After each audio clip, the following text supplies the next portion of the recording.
What's up, guys? How we doing? So you're not gonna believe this, but KTM, or the Pierre group as they're called, is in trouble. This time it might be worse than before. MXGP raced a really badass track in Italy. It looked kind of like Southwick, but it had a little bit more altitude change. We saw the return of Jeffrey Herlings, and he did something I did not expect. This was shocking. But I'll get into all that. If you haven't tried Nano-Xtreme, and you have some sort of ailing, arthritis, nerve pain, or any sort of pain, I'm telling you, you're missing out. Try Nano-Xtreme. It is the best pain cream, and don't listen to me, listen to the thousands of people that we sent it to who have tried it and are all coming back saying, yeah, wow, this stuff's amazing. But like I said, don't take my word for it. Head over to Nano-Xtreme, use code COOKSY for free shipping. Check out Complete Racing Solutions. If you've got a young one, a youth rider, or youth athlete that you're not sure quite how to train, and a lot of these trainers do not understand physiology on a child's body is way different. Coach Rob does. He will develop you a program specifically for your child so you don't run them into the ground. So check out Complete Racing Solutions. If you're shipping anything, use Precision Transport. That's pretransport.com, a family-owned business that really believes in getting your stuff there. They have good customer service, reasonable pricing. They're just good people. So if you want to support a company that will give you what you pay for and then a little bit extra, little customer service, hit up pretransport.com. You need people like me so you can point your fucking fingers and say, that's the bad guy. KTM, or the Pierre group, which is, Gas, Husqvarna, they look like they were off smooth sailing. They were having some financial troubles, and then Bajaj infused $600 million, euro into the company. This was along with their restructuring, and it was going to right the KTM ship. That was about a month ago, and it is already off course, and this time it's 10 times worse. It reminds me of like a kid. You're going out of town. Your kid needs $5 a day for lunch. So you're gone for 2 weeks. You leave them $50, right? Well, they hit you up on Thursday and say, oh man, sorry, I spent it all, I'm out of money. So you send them more. And then on Monday, before the following week, they hit you up again and say, I still blew it. That's what KTM has done. They have taken this restructuring money. Who knows what they've done with it? But there's a meeting on April 25th. And if they don't have at least half of the money that Bajaj has infused into the company, there is going to be some things to answer for. And what's even stranger is that was supposed to be an equity buy. Turns out these idiots at Pierre didn't read the fine print, or their lawyers missed it. This is not according to the article I read, this is not a equity buy-in. This was a loan. So this adds to their problems. So not only are they not as good a shape as they were, they're worse off than they were before the money was infused. Stay tuned. These executives at the Pierre Group, they are raising the bar in how to destroy a company and waste money. Let's hope a miracle happens and they get this thing sorted out on April 25th, but just reading that just blew my mind. How do you get a second chance and blow your second chance?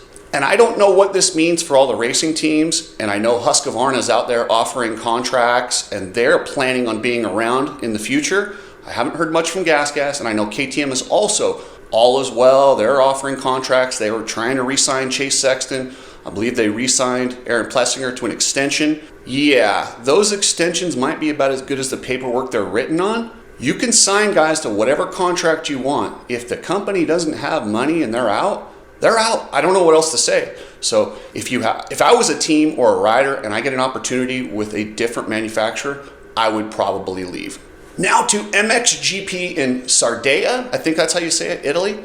This track looked fun. I mean, it had some altitude changes. It was sandy, but it wasn't like Lommel sand. And Kai de Wolf is just, this dude can ride the sand. He reminds me of a young Jeffrey Herlings, the way he works that bike and just rails. In that second moto, about halfway through, he passed Adamo for the lead on the outside. I mean, he went around Adamo like he was a lapper. I mean, it was a boss move if I've ever seen one.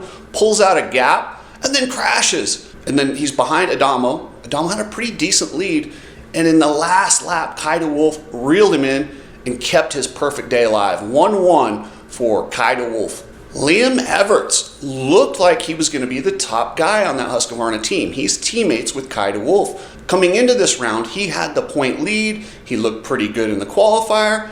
He had a bad day. He went 5-6, lost the point lead. Not only did he go from first, he went all the way down to third. And his point lead is now gone. He's actually at a 10-point deficit to Kai de Wolf. If Liam Everts wants to win this championship, he's going to have podium days. There's days where Kai de Wolf's probably going to go 1-1 in the sand. Lommel, you can go ahead and probably pencil him in for a 1-1 there. But if you're going to stay in this championship, on those bad days, you have to salvage at least a podium. To go 5-6 with this many fast dudes in that MX2 class, he's going to find himself on the outside looking in points-wise. Camden McClellan, triumph, second place. He got second in the first moto and third in the second moto to put Triumph. I don't know if this is their first podium in MXGP, but I don't think it's a real common thing. If it isn't their first, it's one of their first podiums. But like I said, I didn't pay attention to MXGP that much last year, so if I'm wrong, let me know in the comments, but I'm still learning MXGP. This is the first year where I'm really watching it closely, watching the qualifying, all the motos. Other than that, I was just watching highlights. But McClellan looked good on that Triumph out there. And man, Adamo is going to kick himself for this one. That second moto was a gift. When Kai de Wolf went down, that was his. He should have closed that thing out. For him to get swallowed up with a lap to go, that stings a little bit. Sasha Coenen, oh my God. This dude hole shots and just starts, he goes full send to the point where it's scary to watch. I really wish, I would watch the entire GP of just Sasha Coenen, because you don't know what he's going to do. There is no quit in him. He's tough as nails. He got passed by Kai de Wolf, and he's riding about 7 clicks over his head and just nose dives off this tabletop, high sides, launches himself. He's only about 5'2", 98 pounds. And to see him bounce off that dirt, run back to the bike, and still get 5th. Holy crap. There is something special about Sasha Coenen. I don't know if he's going to make it, because you can only take so many of those gargantuan hits without actually breaking something. It helps that he's small and light, but man, you cannot keep taking 60-mile-an-hour dives over the handlebars and expect to just walk away perfectly. And the Coenen brothers are coming to America. Yes, their contract is set up to where they can come over here and race next year for KTM, but it's still up in the air. They're not sure what's going to happen here. Worst case scenario, they're getting some big offers. The GP Series does not want to lose the Coenen brothers. It might be, they might take the old school route. They might take the old route of, like Jean-Michel Bell started this. He came over here, rode the Supercrosses, about half of them, 6, 7, 8 rounds, and then went back, finished off the GPs. That was what he did to get his feet wet.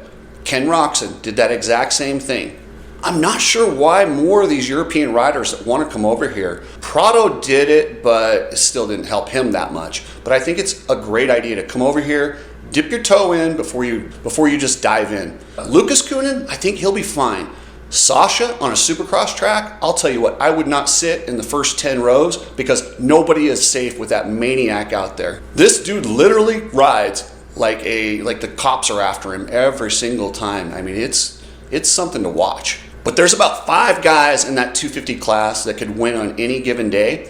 I kind of like this under 23. It leaves there's a lot more craziness in that MX2 class than in the MXGP class. I believe it has to do directly with youth. Like I said, if you want to change the 250 series here in the United States, I think they might be onto something with age.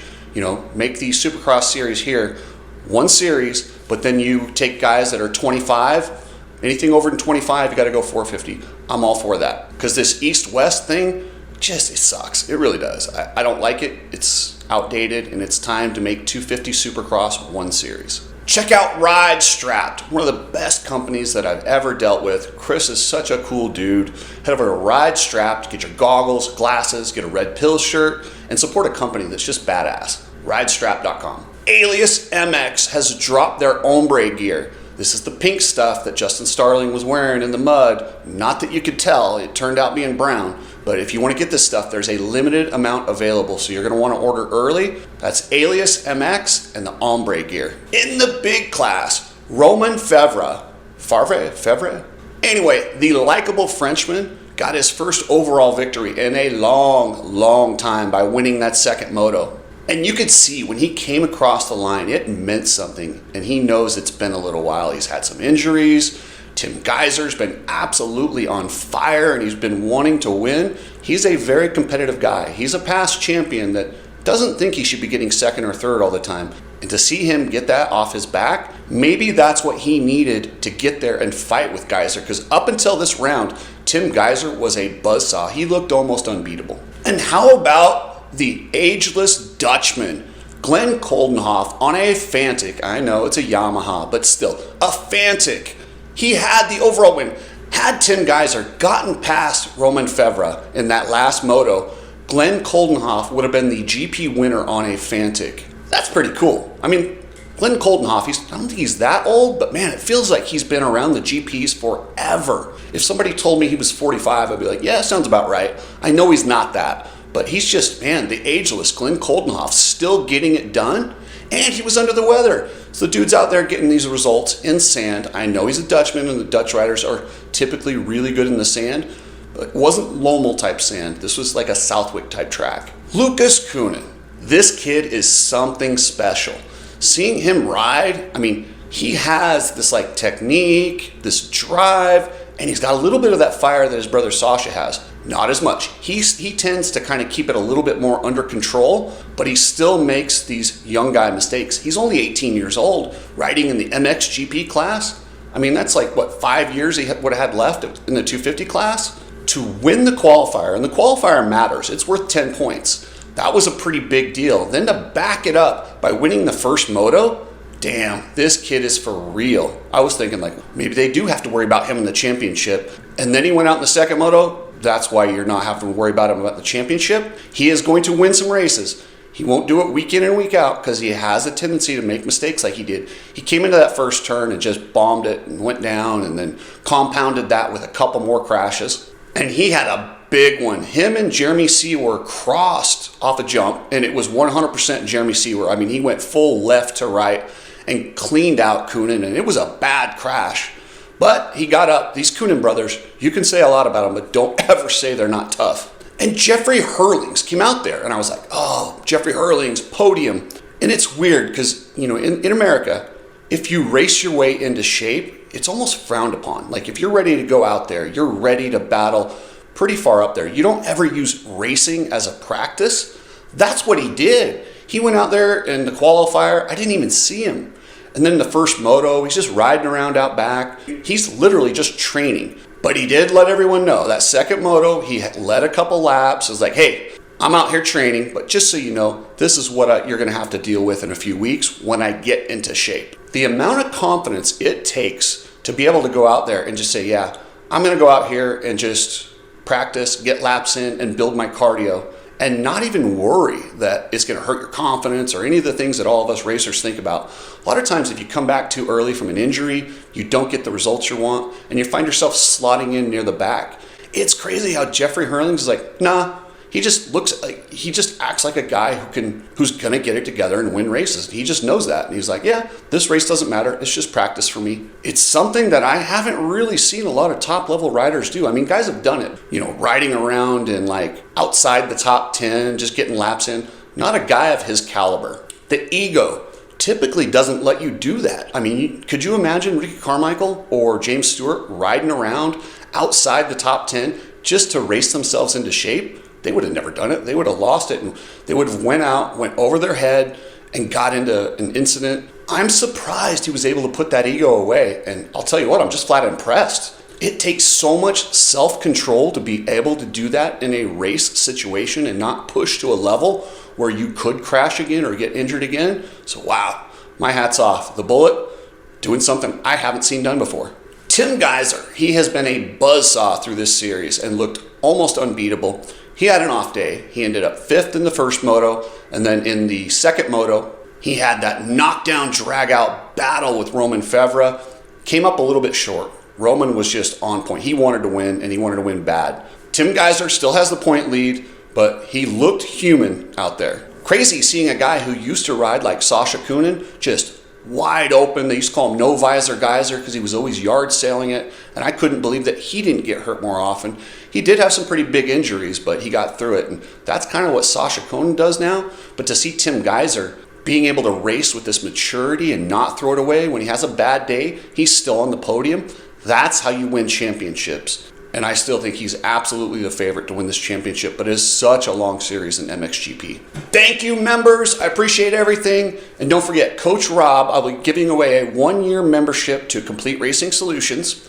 And if you're already a member to Complete Racing Solutions, Coach Rob's going to send you $360. He's going to send you a check because he wants to make sure